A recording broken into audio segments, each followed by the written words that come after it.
When we talk about loving men who cannot love us back, we often frame it as bad luck, poor choices, or weak boundaries. But beneath that story lies something far more human. The heart does not move randomly. It moves along pathways carved early, often before we had language, before we had choice. Attraction is not a conscious decision. It is a memory seeking resolution. Many people believe they are chasing love, when in reality they are revisiting a familiar emotional landscape, hoping this time the ending will change. The nervous system recognizes what the mind calls painful, because pain that is known feels safer than connection that is unfamiliar. So the question is not, why do I keep choosing unavailable men? But, what did unavailability teach me about love? When love was inconsistent, conditional, or absent early on, longing itself became proof of connection. Desire became intertwined with waiting. And somewhere inside, a belief quietly formed: love must be earned, endured, or suffered for. This sermon is not about blaming yourself for loving deeply. It is about understanding what your heart learned to call love, and how healing begins the moment you stop shaming that pattern and start listening to it. Love is not something we invent as adults. It is something we inherit through experience, through repetition, through what our nervous system learned to expect from closeness long before we could articulate needs or boundaries. When a person repeatedly loves someone who cannot love them back, it is rarely because they enjoy suffering or because they do not value themselves. It is because their earliest experiences taught them that love arrives with distance, unpredictability, or emotional withholding. A child does not interpret emotional absence as neglect. They interpret it as a reflection of who they are. If affection was inconsistent, the child adapts by becoming hyper, attuned, watchful, and emotionally flexible, learning to love in ways that minimize abandonment rather than nourish connection. In that environment, love becomes associated with effort. Attention must be earned. Safety feels conditional. The body learns to stay alert, to wait, to hope. That state of longing becomes familiar, even grounding. Later in life, when the adult encounters someone emotionally unavailable, the nervous system recognizes the terrain. It does not feel good, but it feels known.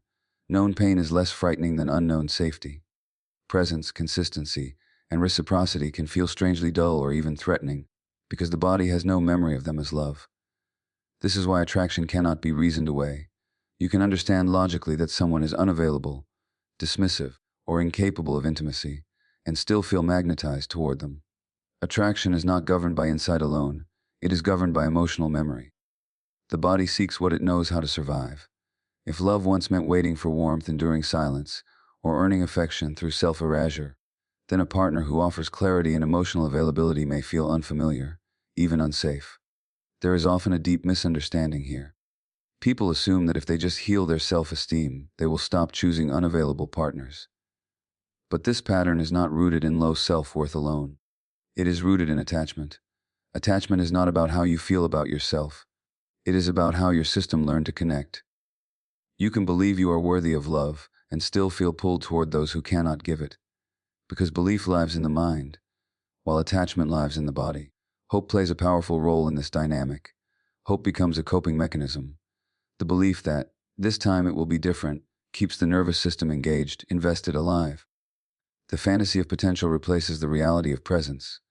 Loving someone unavailable allows the person to stay in relationship without risking true intimacy. If the other never fully shows up, then rejection can always be explained by circumstance, rather than mutual exposure. There is a hidden safety in loving someone who cannot fully see you. Often, loving an unavailable man is also a way of avoiding the grief that comes with acknowledging early emotional losses. To stop chasing unavailable love would mean facing the original wound, the pain of not being emotionally met when it mattered most. The psyche protects itself by reenacting rather than remembering. It is easier to hope for a different ending than to grieve the first one. What looks like self-sabotage is often self-protection. The person learned early that closeness could disappear at any moment, so they adapted by loving in ways that require less vulnerability. Wanting someone who cannot reciprocate keeps the heart engaged but guarded. Full mutual love would demand presence, expression, and risk that the system has not yet learned to tolerate. Healing does not begin by forcing different choices. It begins by bringing compassion to the pattern. When you understand that your attraction developed as a response to early conditions, shame softens. And when shame softens, awareness becomes possible. Awareness allows the body to slowly learn that love does not have to be chased, earned, or endured. that it can arrive without anxiety. That consistency is not boredom. That safety does not mean emptiness. That intimacy does not require abandonment of the self. The shift happens not when you stop loving unavailable men, but when you stop asking them to heal wounds they did not create, and start recognizing what your heart has been trying to repair all along. The nervous system does not distinguish between love and longing the way the mind does. It recognizes intensity, familiarity, and emotional charge. For many people, especially those who grew up with inconsistent care or emotional unpredictability, longing became the dominant emotional state within relationships. Waiting, hoping, anticipating, bracing, these were not occasional feelings. They were the atmosphere of connection. Over time, the body learned to associate that state with intimacy itself. So when longing appears in adulthood, it feels like closeness, even when true emotional contact is absent. This is why emotional unavailability can feel intoxicating. When someone pulls away, withholds affection, or offers love inconsistently, the nervous system becomes activated. Dopamine surges with anticipation, cortisol rises with uncertainty, and the body enters a familiar state of alertness. That activation can feel like chemistry, passion, or deep attachment, but it is actually a stress response mistaken for connection. Calm, steady love does not produce the same biochemical intensity, and for a nervous system shaped by early insecurity, calm can feel empty, suspicious, or unearned. Intimacy, in its healthiest form, is regulating. It soothes the body. It allows the nervous system to settle. But if someone grew up in an environment where closeness was paired with tension or unpredictability, regulation feels unfamiliar. The body equates emotional calm with danger because calm once preceded loss or withdrawal. So the nervous system seeks what it knows how to manage. Emotional distance that keeps it activated but not fully exposed. Longing creates an illusion of intimacy. Thinking about someone constantly, analyzing their behavior, replaying conversations, and imagining future moments can feel like emotional closeness, even in the absence of real connection. The mind stays engaged, the heart stays invested, but the relationship remains safely incomplete. True intimacy requires presence, reciprocity, and vulnerability. Longing allows the experience of attachment without the risk of being fully seen. This confusion is not a failure of discernment. It is a survival adaptation. A child who could not rely on consistent emotional attunement learned to stay vigilant. They learned to read subtle cues, anticipate shifts in mood, and remain emotionally available even when care was not returned.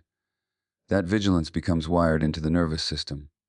Later, when an adult partner is distant or inconsistent, the body slips into that familiar role effortlessly. The person feels needed, alert, engaged. Their worth feels activated through pursuit rather than mutuality. In this state, availability can feel underwhelming. A partner who communicates clearly, shows up consistently, and offers emotional safety may not trigger the same internal response. The absence of anxiety feels like a lack of passion. The body interprets regulation as disinterest. This leads many people to believe they are not attracted to healthy partners, when in reality their nervous system has not yet learned to associate safety with love. The longing itself becomes addictive. Each small sign of attention from an unavailable partner feels like relief. A text, a compliment, a moment of closeness temporarily soothes the nervous system, reinforcing the bond. The cycle mirrors intermittent reinforcement, one of the strongest conditioners of attachment. The inconsistency keeps the system hooked, constantly seeking the next moment of connection, mistaking relief from anxiety for love. This is also why boundaries feel so difficult in these dynamics. Setting limits threatens the attachment system. If longing equals intimacy, then stepping back feels like emotional annihilation. The fear is not just of losing the person, but of losing the emotional state that has come to define connection itself. Without longing, there is a void the nervous system does not yet know how to fill. Healing requires retraining the body, not just educating the mind. Insight alone cannot override attachment patterns. The nervous system must experience safety repeatedly, gently, without overwhelm. It must learn that intimacy does not require tension, that closeness can exist without vigilance, that love does not disappear when one relaxes. As this learning unfolds, longing begins to loosen its grip. Emotional availability no longer feels boring, it feels grounding. Presence begins to register as intimacy rather than absence of excitement. The heart starts recognizing that love is not the intensity of waiting, but the steadiness of being met, and what once felt magnetic slowly reveals itself not as love, but as the echo of a nervous system, still searching for home. Emotional unavailability feels familiar, because it mirrors the earliest relationships the nervous system used to survive. Familiarity is not comfort, it is recognition. The body recognizes patterns long before the mind assigns meaning to them.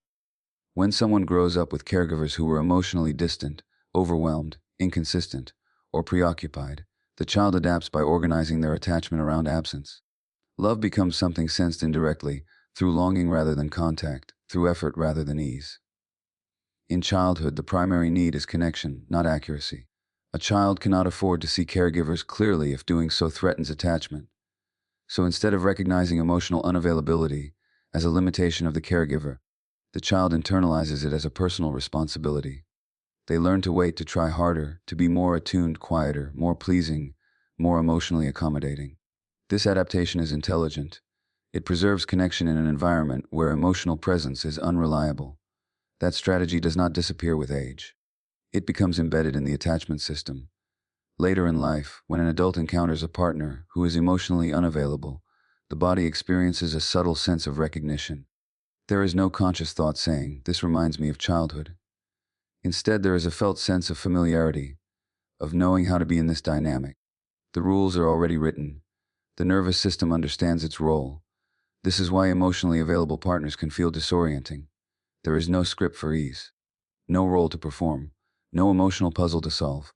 Availability removes the familiar tension that once structured connection. Without that tension, the system does not know how to orient itself. It may interpret openness as pressure, consistency as suffocation, or kindness as obligation. Not because these things are harmful, but because they are unfamiliar. The mirroring is often subtle. An unavailable partner may not resemble a caregiver in personality or behavior, but they resemble them emotionally. The same delay in response, the same ambiguity, the same sense of reaching without fully arriving. The body remembers the feeling, not the facts. It responds to emotional tone, not logic. There is often a deep loyalty embedded in this pattern. The psyche remains faithful to early attachment figures by recreating the emotional conditions of those relationships. To choose someone emotionally available can feel like a betrayal of what the nervous system learned was love. There is an unconscious belief that love must involve striving, patience, and emotional endurance. Anything else feels undeserved or unreal. This dynamic is reinforced by the belief that love must be earned. If early affection was conditional, then mutual love feels suspicious. If no effort is required, the system wonders when the withdrawal will come. It stays guarded, waiting for the inevitable absence.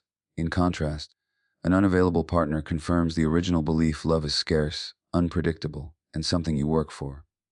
Unavailability also protects against full vulnerability. When the other person cannot fully show up, the relationship never reaches true emotional exposure. There is always an explanation for distance. The person never has to face the risk of being fully known and possibly rejected. The pain of absence feels safer than the pain of mutual presence followed by loss. The repetition of this pattern is not self-punishment. It is an attempt at mastery. The psyche returns to the original wound, hoping that this time it will be different, that this time love will stay, that the unavailable person will finally choose them. Each repetition carries the unconscious hope of repair, but the repair cannot come from reenactment. It comes from recognition. When this pattern becomes conscious, something begins to soften. The person starts to see that the pull toward unavailability is not attraction in the true sense, but memory. The body is responding to an old emotional map, and maps can be updated, but only with patience and compassion, not force. As awareness grows, the person may notice a quiet grief beneath the attraction. Grief for the love that was hoped for but never fully received. Grief for the child who learned to wait rather than receive. Allowing that grief to surface is part of the healing. It marks the moment when reenactment gives way to remembrance. With time, emotional availability begins to register differently. What once felt flat starts to feel steady. What once felt unexciting begins to feel nourishing. The nervous system learns that love does not require self-abandonment. That connection does not have to be chased. That familiarity can be redefined. And slowly the attraction to unavailability loses its power, not because of discipline or self-control, but because the body no longer needs to return to what it has already understood.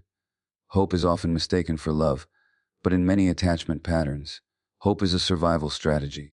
It is what allows a child to stay emotionally connected in the absence of reliable care. When love is inconsistent, hope becomes the thread that keeps the bond intact. The child learns to live in anticipation rather than presence, in imagination rather than contact. That habit of hoping does not fade with age. It matures into romantic longing.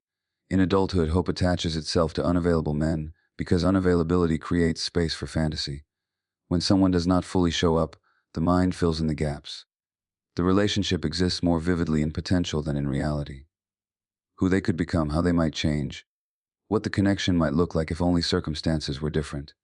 This imagined future feels intimate, emotionally rich, and meaningful, even when the present offers little nourishment. Hope protects against despair. To let go of hope would mean confronting a painful truth, that the loved one is seeking may not be available here. For someone whose early life required emotional endurance, abandoning hope feels dangerous. Hope keeps the nervous system regulated. It provides purpose. It keeps the heart occupied. Without it, there is an emotional free fall into grief. This is why leaving an unavailable partner can feel more destabilizing than staying. The relationship may be painful, but it is structured. Hope gives the pain a narrative. There is always a reason to keep trying, another explanation for the distance, another moment to wait for.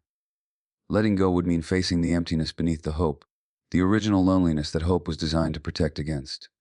Hope also allows a person to avoid the vulnerability of mutual intimacy. As long as the love is incomplete, the self remains partially hidden. The unavailable partner cannot fully see or reject them because full exposure never occurs. The pain of waiting feels safer than the risk of being fully present and potentially abandoned anyway. In this way, hope becomes an emotional anesthetic. It dulls the ache of unmet needs by keeping the heart oriented toward the future. The person tells themselves that patience is a virtue, that loyalty will be rewarded, that love takes time. These beliefs are not wrong in themselves, but in this context, they are used to tolerate emotional deprivation. There is often a moral layer to hope.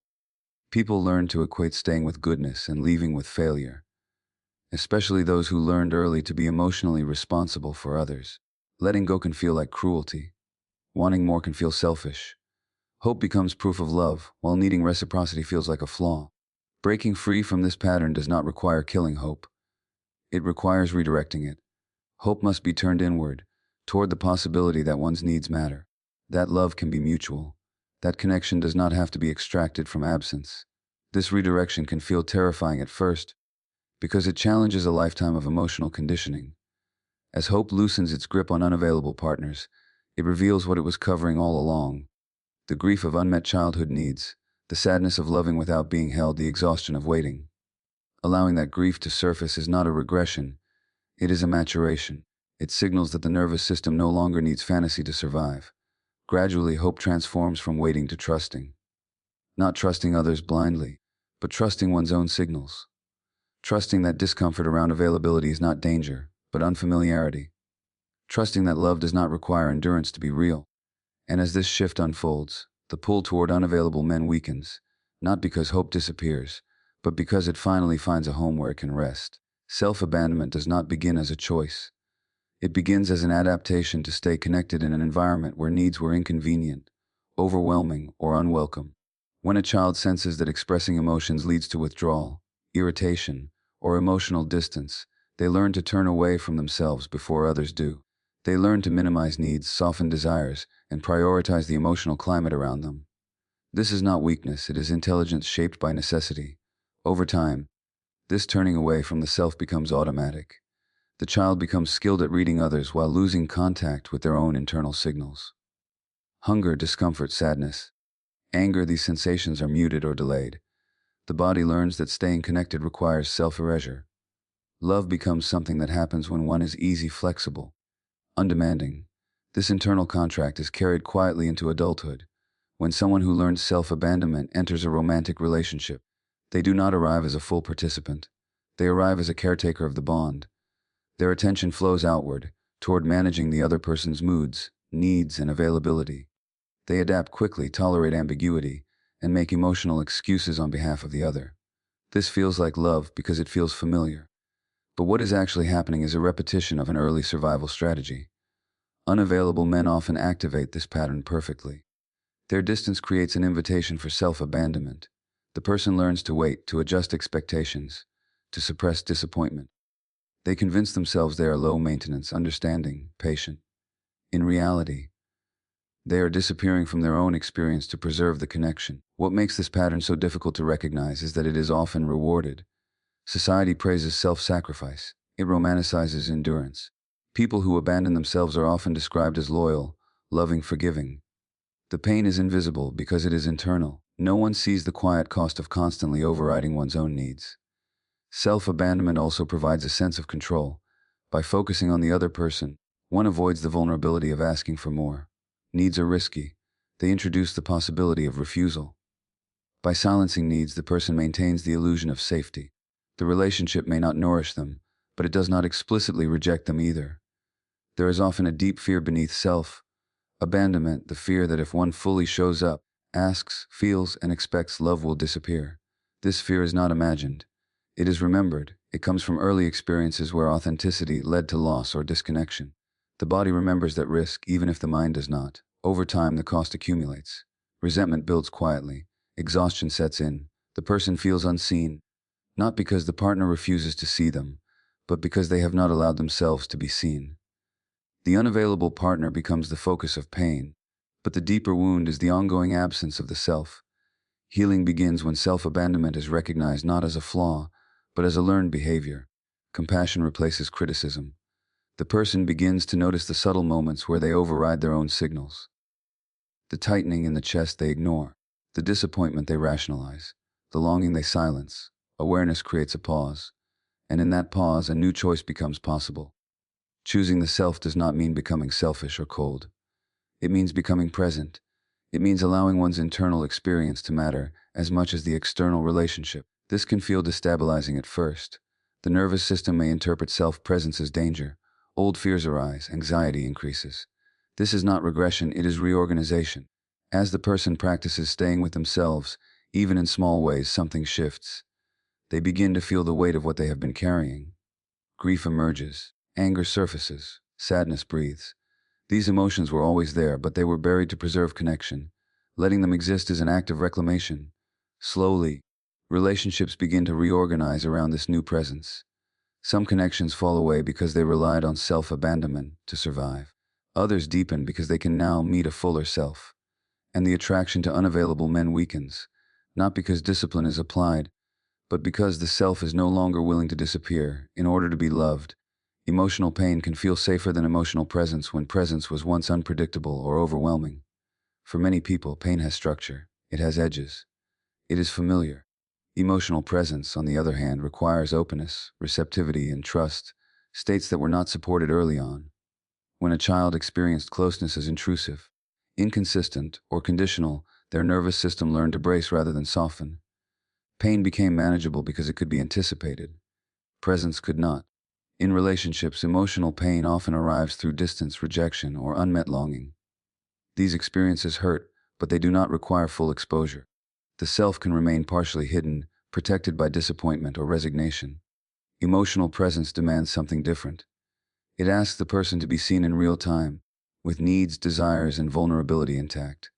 For someone whose early experiences taught them that being fully seen leads to loss, presence feels dangerous. The body reacts to presence with anxiety rather than relief. When a partner shows consistent interest, emotional availability, and curiosity, the nervous system may interpret this as a threat. There is no familiar escape route, no emotional fog, no distance to hide behind. The person feels exposed without knowing why. The mind searches for flaws, reasons to pull away, explanations for the discomfort. It mistakes dysregulation for incompatibility. Pain feels safer because it confirms expectations. If one learned early that love disappoints, emotional pain validates that belief. There is a strange comfort in being right about what the world offers. Presence challenges those beliefs. It suggests that love might be reliable, that needs might be met, that closeness could be sustained. For a nervous system organized around disappointment, that possibility feels destabilizing. There is also an identity embedded in pain. Many people come to know themselves as the one who loves more, tries harder, waits longer. Their sense of self is woven into endurance. Emotional presence threatens that identity. If love does not require suffering, who am I then? Pain preserves continuity. Presence requires transformation. Unavailability keeps emotional pain alive in a predictable rhythm. Longing rises. Hope flickers. Disappointment follows. The nervous system knows how to move within this pattern. Emotional presence has no such rhythm. It requires responsiveness, spontaneity, and mutual influence. It demands that the person feel in the moment, rather than managed from a distance. This is why many people sabotage healthy relationships without understanding why. They feel restless, numb, or irritated in the presence of consistency. They miss the intensity that pain once provided. They mistake emotional neutrality for lack of connection, when in fact it is the absence of threat. The body is learning something new, and learning feels uncomfortable before it feels safe. Emotional pain also allows one to avoid grief. To accept presence would mean acknowledging how much was missed before. It would require mourning the years spent waiting, hoping, and disappearing. Pain keeps the focus forward, on the next attempt, the next possibility. Presence invites reflection. It asks the person to feel what was never felt then. As healing unfolds, the nervous system slowly begins to tolerate presence. Not all at once, in moments. In brief encounters with safety that do not overwhelm. The body learns that closeness does not require vigilance. That being met does not precede abandonment. That calm can coexist with depth. When emotional presence becomes less threatening, pain loses its protective role. It no longer feels necessary for connection. The pull toward unavailable men softens, not because pain disappears from life, but because it is no longer confused with love. Presence begins to feel spacious rather than exposing. Intimacy begins to feel grounding rather than dangerous. And the heart starts recognizing that safety was never the absence of feeling, but the absence of having to brace while being loved. Emotional pain can feel safer than emotional presence, when presence was once unpredictable or overwhelming. For many people, pain has structure, it has edges, it is familiar. Emotional presence, on the other hand, requires openness, receptivity, and trust, states that were not supported early on. When a child experienced closeness as intrusive, inconsistent, or conditional, their nervous system learned to brace rather than soften. Pain became manageable because it could be anticipated. Presence could not. In relationships, emotional pain often arrives through distance, rejection, or unmet longing. These experiences hurt, but they do not require full exposure. The self can remain partially hidden, protected by disappointment or resignation. Emotional presence demands something different. It asks the person to be seen in real time, with needs, desires, and vulnerability intact. For someone whose early experiences taught them that being fully seen leads to loss, presence feels dangerous. The body reacts to presence with anxiety rather than relief. When a partner shows consistent interest, emotional availability, and curiosity, the nervous system may interpret this as a threat. There is no familiar escape route, no emotional fog, no distance to hide behind. The person feels exposed without knowing why. The mind searches for flaws, reasons to pull away, explanations for the discomfort. It mistakes dysregulation for incompatibility. Pain feels safer because it confirms expectations. If one learned early that love disappoints, emotional pain validates that belief. There is a strange comfort in being right about what the world offers. Presence challenges those beliefs. It suggests that love might be reliable, that needs might be met, that closeness could be sustained. For a nervous system organized around disappointment, that possibility feels destabilizing. There is also an identity embedded in pain. Many people come to know themselves as the one who loves more, tries harder, waits longer. Their sense of self is woven into endurance. Emotional presence threatens that identity. If love does not require suffering, who am I then? Pain preserves continuity, presence requires transformation. Unavailability keeps emotional pain alive in a predictable rhythm. Longing rises, hope, disappointment follows. The cycle repeats. The nervous system knows how to move within this pattern. Emotional presence has no such rhythm. It requires responsiveness, spontaneity, and mutual influence. It demands that the person feel in the moment, rather than manage from a distance. This is why many people sabotage healthy relationships without understanding why. They feel restless, numb, or irritated in the presence of consistency. They miss the intensity that pain once provided. They mistake emotional neutrality for lack of connection, when in fact it is the absence of threat.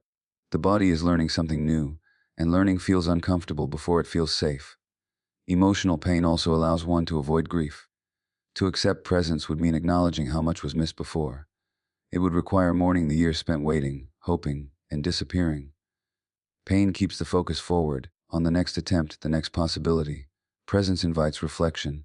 It asks the person to feel what was never felt then. As healing unfolds, the nervous system slowly begins to tolerate presence. Not all at once, in moments, in brief encounters with safety that do not overwhelm. The body learns that closeness does not require vigilance. That being met does not precede abandonment.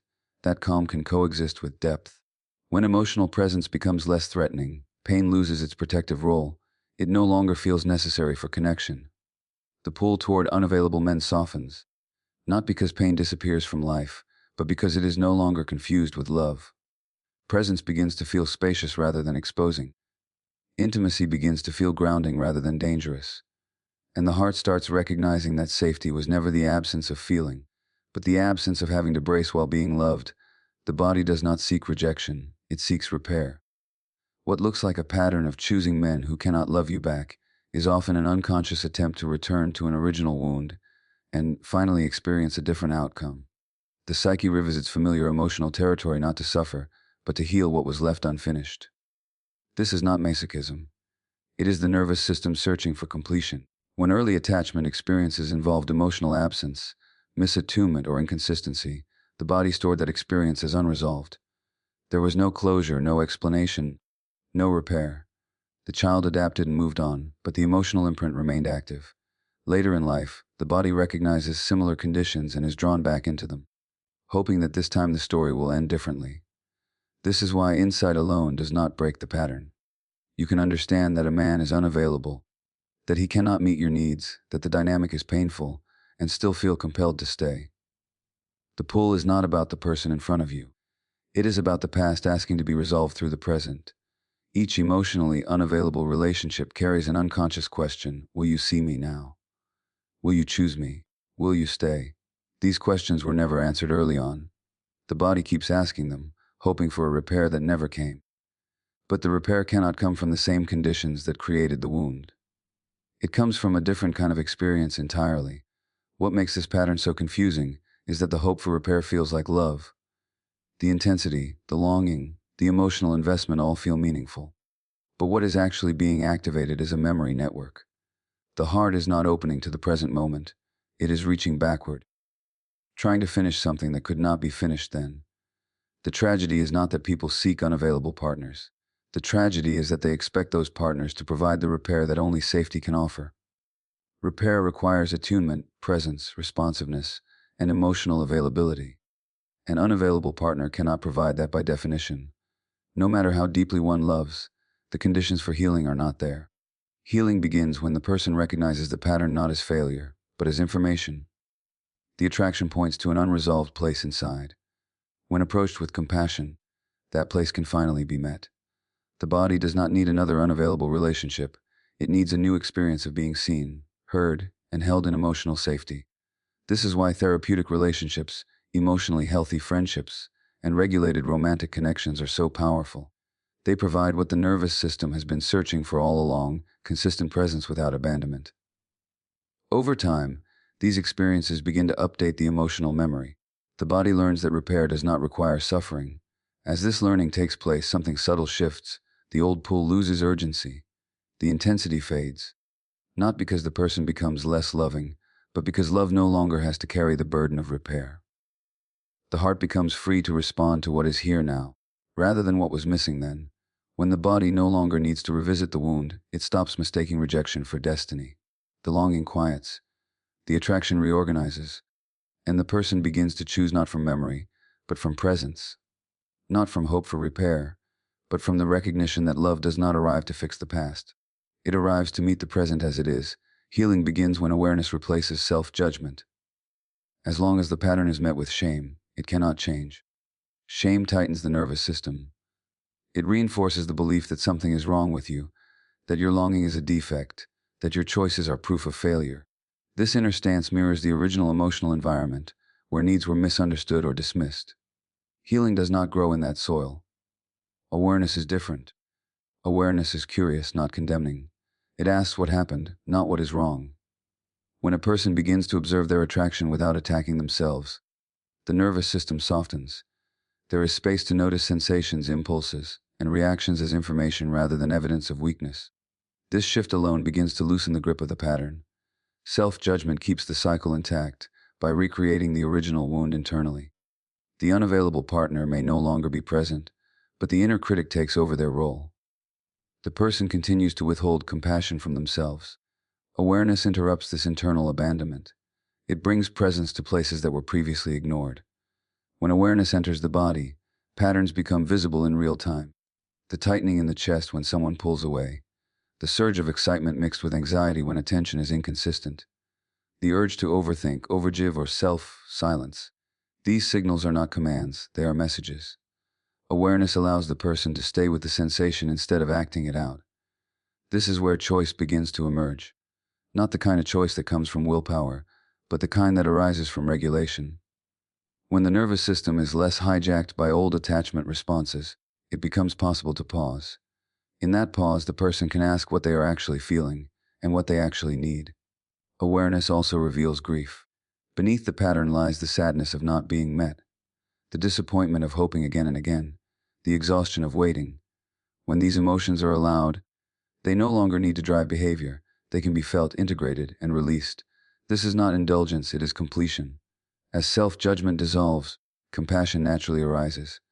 Compassion does not excuse harmful dynamics, it contextualizes them. It recognizes that the pattern once served a purpose, that it protected connection when no better option existed. This understanding allows the person to thank the pattern and begin to outgrow it. With sustained awareness, attraction itself begins to change. The nervous system learns to differentiate between activation and intimacy. Anxiety loses its seductive quality. Calm begins to feel trustworthy.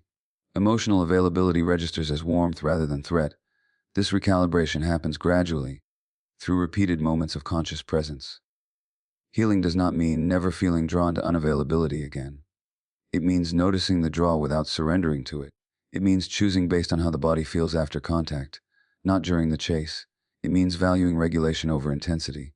Over time, awareness becomes embodied wisdom. The person no longer needs to analyze every relationship.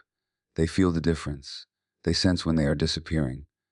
They recognize when love requires self-abandonment, and they turn toward themselves instead. This is the quiet transformation. No dramatic declaration, no sudden detachment, just a steady return to the self.